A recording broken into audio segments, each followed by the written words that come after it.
తూర్పుగోదావరి జిల్లా సీతానగరంలోని బొబ్బెలంకలో దారుణం చోటు చేసుకుంది.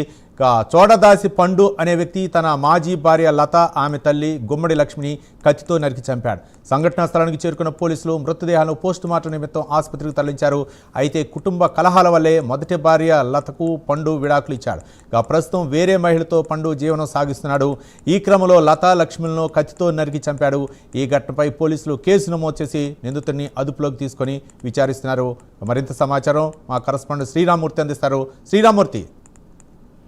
రవి, ఏదైతే తూర్పుగోదావరి జిల్లా చైతన్యనగర్ మండలం బొబ్బిలంకలో దారుణం చేసుకుంది.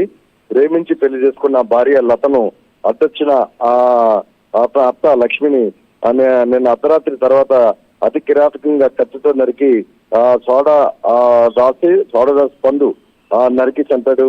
ఈ కుటుంబ కలహాలతో ఈ ఘర్షణ చోటు చేసుకుంది.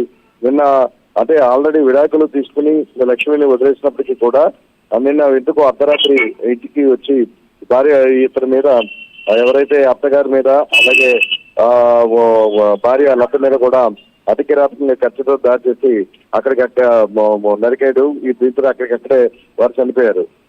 కొన్నాళ్ళు విడిపోయిన లక్ష్మి కొన్నాళ్ళ పాటు కోటికేశ్వర గ్రామంలో చెల్లి ఇంటి దగ్గర ఉంటుంది. అయితే ఇటీవల తల్లి దగ్గరకు వచ్చింది మాట. తల్లి దగ్గరకు వచ్చిన నేపథ్యంలో అర్ధరాత్రి ఇద్దరి మీద కూడా ఈ పండు దాడికి దిగాడు. దాడికి దిగి హత్య చేశారు. అయితే దీనికి పూర్తి కారణాలు ఏంటనేది ఇంకా ఇతివృత్తంగా తెలియరాలేదు. పోలీసులు అయితే దర్యాప్తు కొనసాగిస్తున్నారు. నిందితుడిని అదుపులో తీసుకుని విచారిస్తున్నారు. అయితే ఇప్పుడు రక్త మడుగులో కొట్టిపెట్టాడుతున్న చనిపోయిన తల్లిని, కూతుర్ని, ఇద్దరిని కూడా వీరికి పోస్ట్ మార్టం నిమిత్తం రాజమండ్రి ప్రభుత్వం తరలించారు.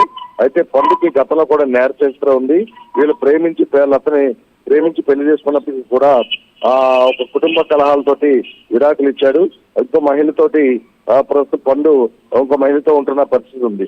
ఈ నేపథ్యంలో ఈ ఒక్కసారిగా జరిగిన ఈ ఘటనతో ఊరంతా ఆందోళనకు గురయ్యారు.